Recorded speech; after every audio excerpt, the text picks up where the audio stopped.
Hello Year 7s, welcome to Religious Studies Islam Lesson 3. Hopefully you've been following the lesson so far.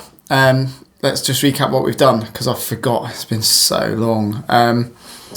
There have been the first lesson about Muhammad and how Islam began. That was the very first video that I've made since the lockdown. And then lesson 2 last time was all about the Quran and where that came from and how that's important to Muslims. And lesson 3 today, you're going to be learning all about the 5 pillars of Islam, which are the main things and basic duties that Muslims have to follow. And then later on in the lesson, we're going to focus in on one of those pillars, which is called Sawm, which means fasting. So we're going to have a look at that and what it is all about. So yeah, we'll get started in a minute. Oh, just a quick shout out because I had a nice email from Freya's mum, Sam, and wanted to say thank you very much for saying that the videos were helpful at home and that you find them useful. That's really appreciated. Yeah, good. I hope more students in Year 7 can watch these because I looked on the YouTube viewing figures and only about 150 people have viewed the different videos. That means that there's about another 110 students not doing the work or not watching them. So what are they doing? So I know I'm moaning at the wrong people here because you if you're watching this, you're one of the ones that is doing the work and being brilliant. But send the message, WhatsApp your mates who aren't doing the work and say, what are you doing? Stop doing the renegade and stop being savage and just get on to YouTube link and learn about Islam. Do some more religious studies lessons. That's the advice from the religious studies teacher anyway. So hopefully you'll follow that. Anyway, today's lesson starts, well, by the way, when you click on the link to the drive, what's going on? Oh yeah, when you click on the link to the drive, obviously always, as you begin the lesson, start up the PowerPoint slideshow that helps you to access the work, because that's what I use to sort of talk you through the lesson.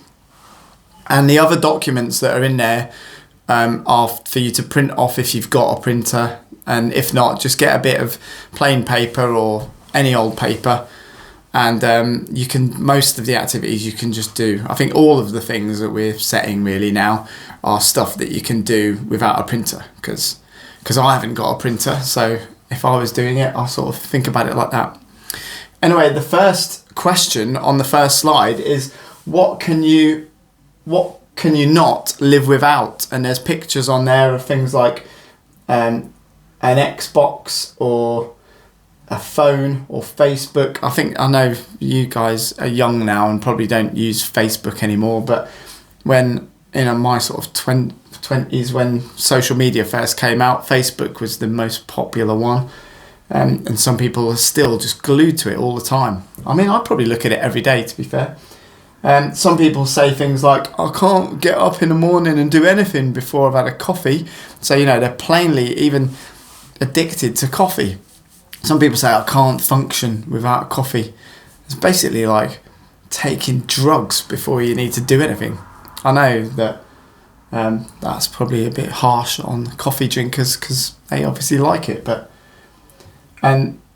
This thing here in the top left is an iPod, which before everything was on your phone, it was like a separate device that you used to listen to MP3s on, and that was ages ago, probably before you were born.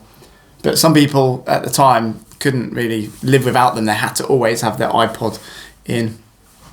And some people can't live without their friends and socialising and stuff like that. So have a little think of the thing that you would find the most difficult thing just to go without for a little while, because that's going to be relevant later on in the lesson. So have a little think, explain it to the people at home. What would you find difficult to go without for a bit? Personally, I struggle without my phone. If I leave the flat without it and go into the city or something, and then realise I haven't got it, I do think, oh, something missing. And that's because, we depend on things like that a lot for people to get in touch and, keeping connected. See what yours is. Maybe jot it down, speak to someone about it, pause the video if you want, and come back in a minute. I'll just wait here. Okay, I take it that you've done that. In class now, I'd be saying, what's your idea? What's your idea? But you're all sitting at home, so I'm not going to get any response, so I won't bother. But the next slide shows you the aims of the lesson and what it is that you're going to be learning about today. And the first one is to recall the individual 5 pillars of Islam, to know what they are and name them and stuff. And then the second one is to be able to explain why they're important. Why is it important to follow the 5 pillars if you're a Muslim? Hopefully you'll know that by the end. And finally, you'll be able to describe and analyse some of the challenges that Muslims face while following the pillars of Islam. Because we're going to focus in on the 4th pillar, which is called Sawm. And Muslims will find that quite challenging. In fact, depending on what week you do this lesson, Muslims worldwide will be in the middle of their Sawm time. So, but if you do it in the other week, what is it?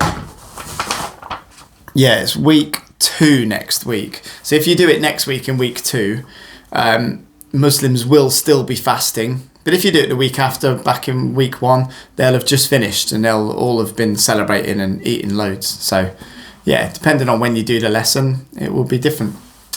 Anyway, let's move on. So I'm just going to quickly talk you through the 5 pillars, and hopefully that might be enough so that you will be able to know them and remember them. But if not, there's an activity afterwards that will help you anyway. But the first pillar of Islam is called Shahada. So if you've got this slide on your sort of laptop or whatever, it says Declaration of Faith, and it goes like this: there is no God except Allah. Muhammad is the messenger of Allah. And this is the core belief of Islam, really, that there is only one God and that Muhammad is the messenger. You might remember from last lesson that was important, because Muhammad is the one that Allah revealed the Quran to.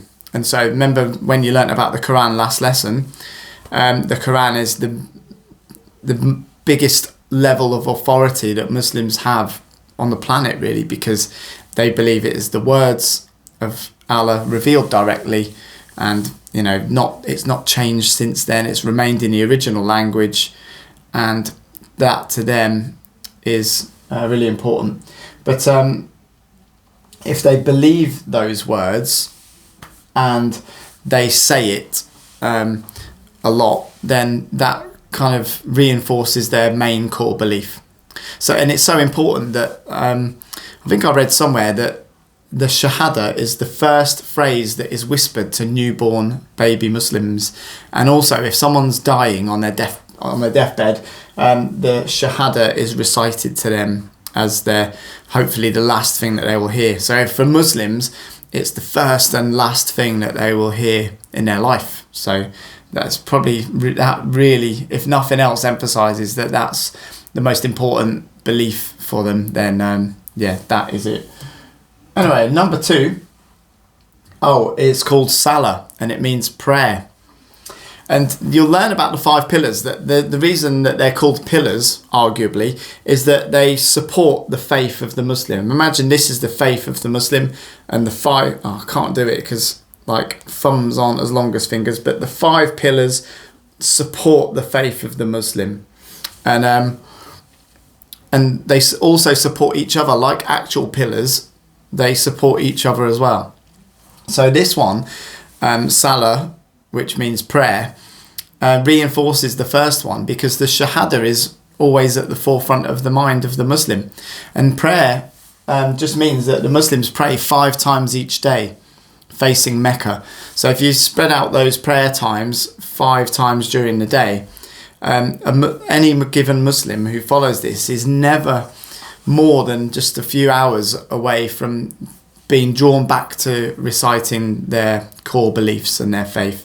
So that's why they pray 5 times each day, to support the first pillar, is to always have God on their minds. And the prayers are said in Arabic, it says on here, and Muslims kneel on a special mat, and they use a compass so that they can pray in the direction of the holy city, Mecca.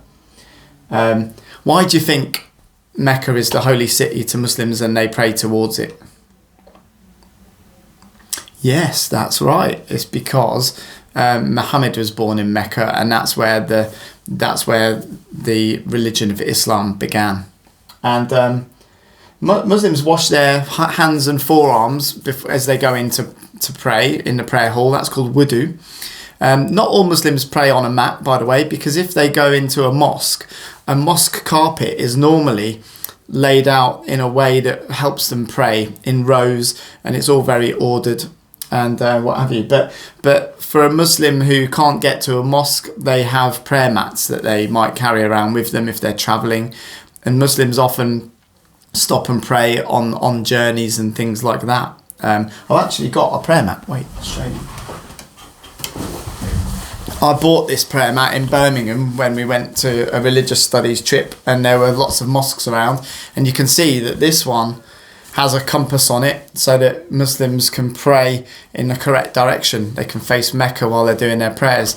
They don't really need these anymore because most modern Muslims will just have an iPhone that's got, they can download an app, really, you can download it if you want, and it tells you what direction to pray in. So they just put their phone on the floor, turn it around so it's the correct direction, and just pray in that direction. And I'll show you, hang on. I'll show you how they pray. So once they set the correct direction, they then kind of sit up like this and say a set routine of prayers, and then at the end of each prayer they may hold their hands out like this, and at the end of each prayer they will bow their heads down below God. And the reason that Muslims pray, bow down each time is the same reason why any religious people bow down. It's to submit themselves to a higher being or power, which is God. And shouldn't really use a sacred prayer mat as a laptop mat, so I'll put that back over there. And the third pillar is called zakah. And that means donating money to not to charity as such, but it's more of a religious duty. They can give extra money to charity as well, and lots of Muslims do. But Muslims are expected to give away 2.5% of their wealth each year. So you can imagine that might not be very much if you're not very wealthy, and that's the idea of it. If you've got no money, then obviously you're not expected to give. But those who are massively wealthy, if they're doing it properly, will give quite a lot. If you've got a wealth of 2 million quid, then you've got to give away 2.5% of that, which is quite a bit. I think 2 million quid. I don't know what 2.5% of that is. Can't work it out in my head. Rubbish. But it'd be £25,000. Yeah, maybe. No, 20. That'd be if they had 1 million quid. I think it's £50,000. Anyway, it's quite a lot if you've got loads of money, and that might go towards helping the needy and the poor. And the reason that, that moves on to pillar 4, which is called Sawm, and that means fasting. So Muslims, during the month of Ramadan, which is currently now for Muslims all over the world, they try and live their best lives. They'll read the Quran each day. They don't eat or drink during the hours of daylight. They don't smoke if they normally smoke. They won't be having sex for that month. And they don't gossip about other people, or they basically try and be as good as they possibly can for 1 month. That's not to say that they then go back to being been horrible the rest of the time. The whole point of having the Ramadan time is that they then refocus themselves and can carry on being good for the rest of those months of the year. But Ramadan is just a time where by not eating, they kind of gain a heightened spiritual status, I suppose. Fasting is generally quite a spiritual thing to do because it negates the body and helps you concentrate on what's in your mind and in your soul or something like that.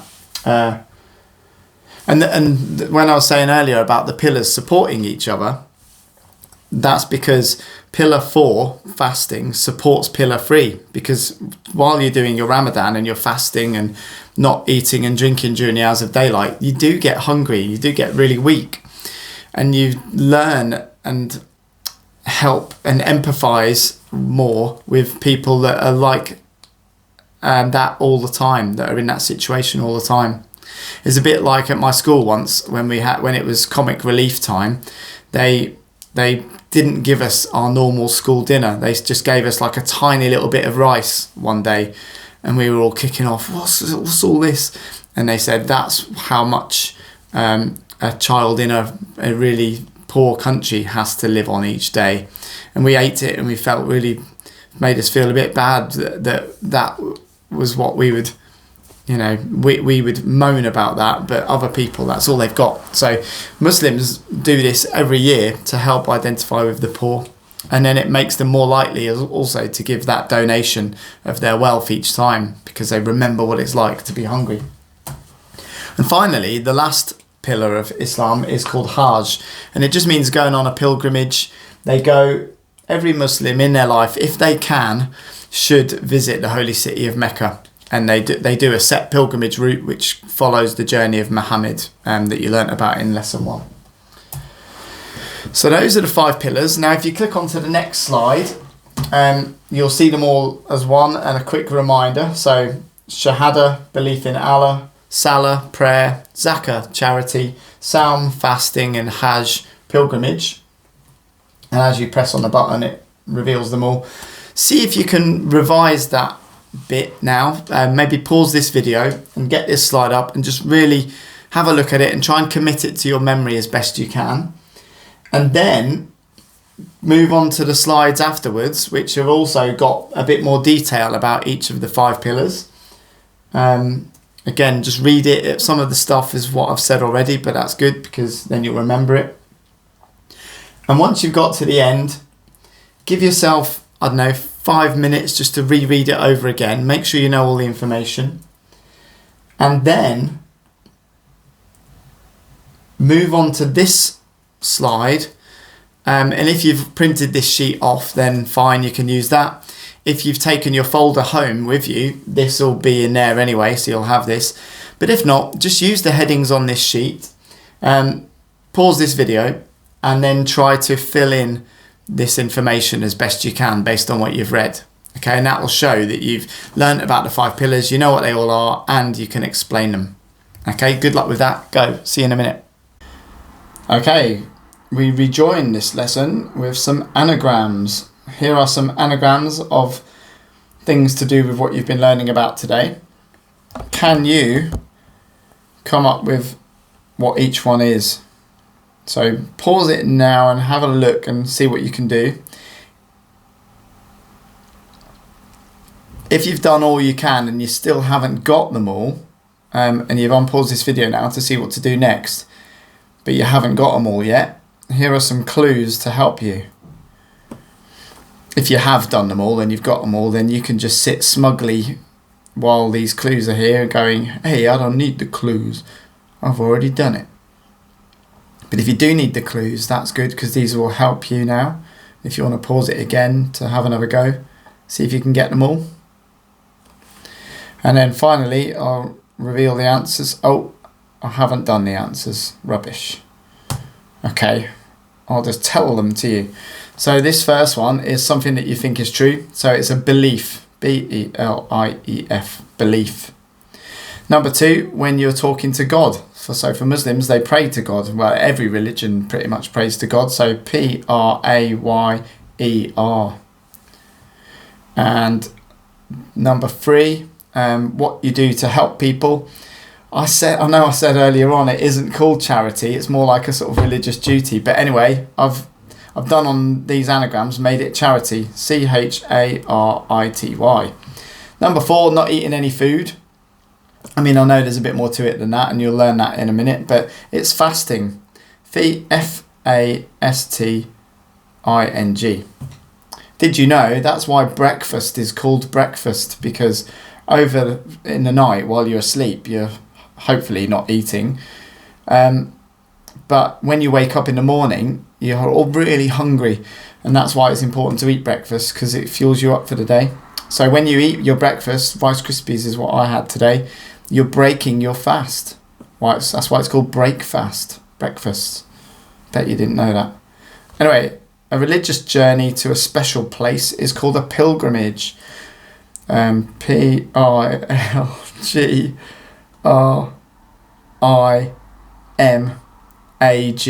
Pilgrimage.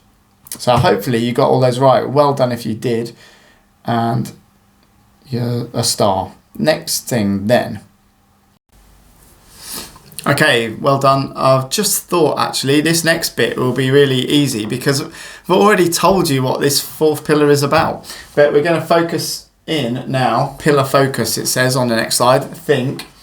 Imagine if you couldn't eat anything all day for a month. This is what Muslims do during Ramadan. They go without food for a while. It's called fasting. I've already told you that now, so this is really easy stuff. Muslims fast during daylight hours when it's dark and they can eat again.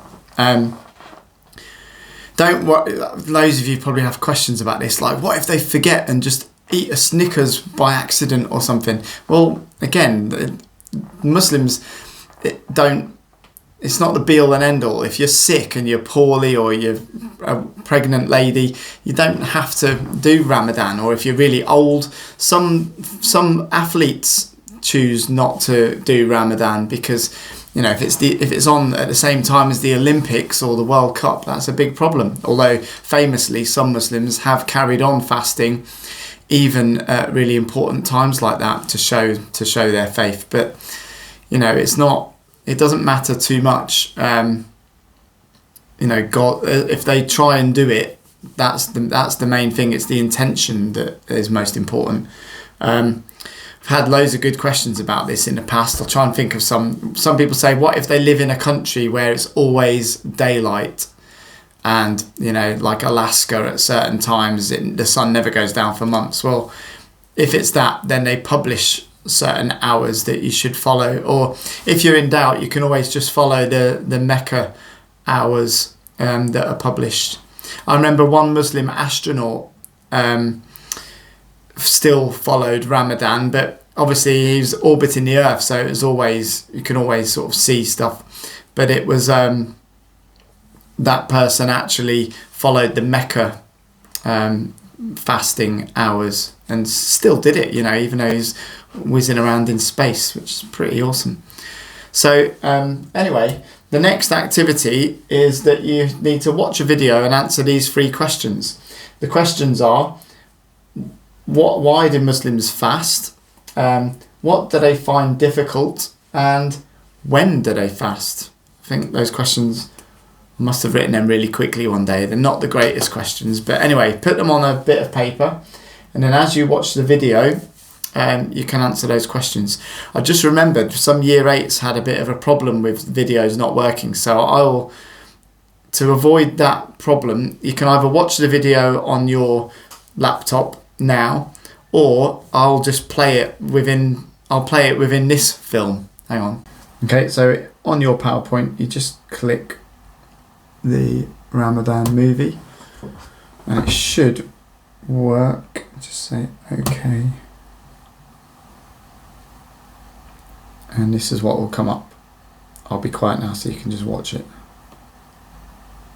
That's me holding a camera.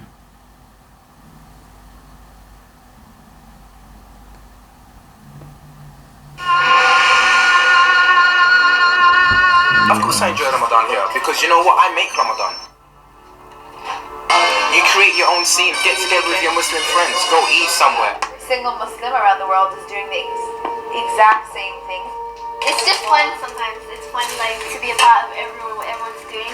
Ramadan is a time once in the year where you can fill up on spirituality and then use that spirituality throughout the year. The hardest thing about fasting would probably be no food or drink. The food, I'm so... That's my weak point. Surrounded by food, pastries, sandwiches, biscuits. Thinking about people who don't have food, that's really what we're meant to be doing. Thinking about the poor. People are constantly consuming food, even me, like personally, I always snack. It's quite scary because when you go on the streets, everybody's just eating. When I fast, I realize that I don't really need to be eating constantly. You're so hungry by the end of it that I think you put on more weight. It's like, you know, when you're bulimic, you vomit, and then you just eat more. Just hearing that it's Ramadan, you just want to be good. Like, it's really useful to me, like, because it's not just fasting from food, it's fasting from a lot of stuff. I tend to swear quite a lot. I'm in Ramadan, like, I make a conscious effort to not do it. I start like backbiting about people. Oh, so you backbite? If you don't live up to being that good, I don't know, I feel a sense of guilt. Yeah. You have no excuse. The devil's locked up, and you know nothing can whisper in your ear. And this is you. When I come to like gossip or just do something innocent like that, I feel like, wow, this is really me, and I'm such a bad gossip. The point is that like humans sin by nature. You can't help it. Like, if you fall and you do it, then you do it, and then Ramadan is a time to repent. It's tiring. It's fun and not fun at the same time. There's a word called jihad, which is often misused a lot. And jihad is any struggle for God. You're hungry, you're thirsty, and you're still trying to, concentrate on telling the truth, worshipping, not like backbiting. It's like you've got no fuel in your body. So excited. 5, 4, 3, 2, 1. Thank you, Allah subhanahu wa ta'ala, for the food, for giving us good health.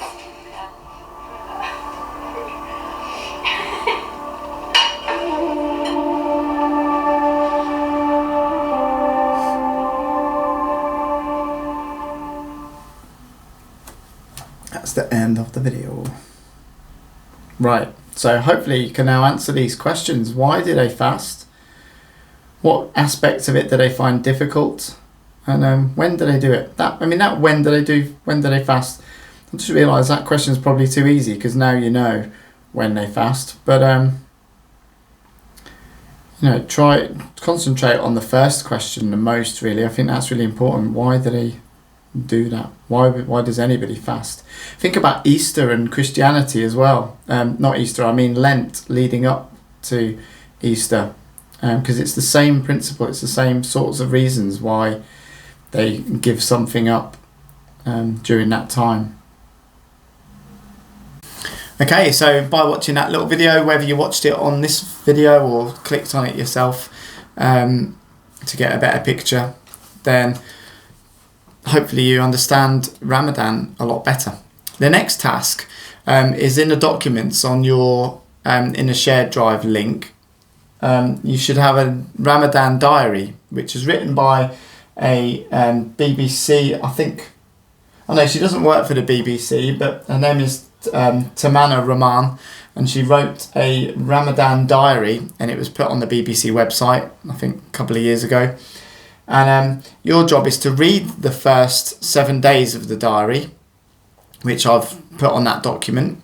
So maybe go and do that now. Well, actually, listen to what you've got to do next, and that will help you get some ideas. And then finally, if you are if you know about Facebook or something like that, it's an ancient platform now, but you could do a Facebook post or thread about someone who's undergoing Ramadan. What kinds of problems are they having? How are their friends supporting them? And so you've got to read the diaries. You need to concentrate on the entries and then pretend to be either going through it, complete a Facebook template about this. What kinds of issues would they be having?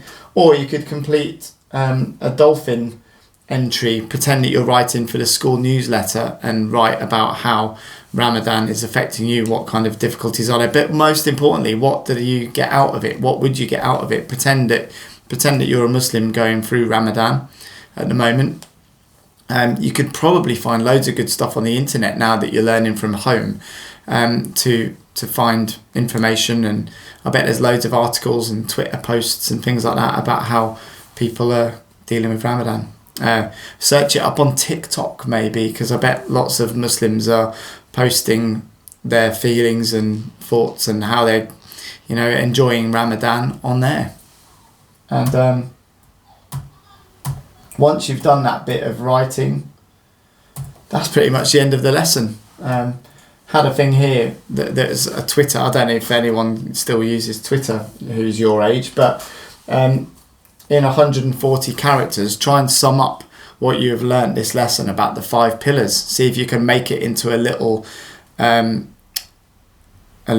song or a poem or something like that. It'd be awesome to see what kinds of things you come up with. And I think that's it for this lesson, pretty much. Just to recap, hopefully you've learnt. Well, let's go back to the objectives from the very start of the lesson. Right, here are the objectives. Second slide. So hopefully now that the lesson is finished, can you recall the individual 5 pillars of Islam, remembering the names? If you can. If you can't, just rewind the video and watch it again. Can you be able to explain the importance of following the 5 pillars? Why is it important for Muslims to follow the 5 pillars? Okay, it's the 5 basic duties of Islam. They all support each other and they all help them stay on the straight and narrow, be a good Muslim and follow the will of Allah. And then thirdly, to be able to describe and analyse some of the challenges that Muslims face while following the pillars of Islam. So hopefully your Facebook or Dolphin article or entry will explain some of those things. Okay.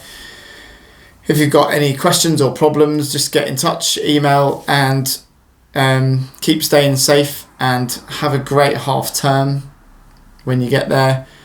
Or actually, if you're the second week of people to do this lesson, it's after half term now. So hope you had a good half term. But yeah, that's it. Right. See you soon. Bye.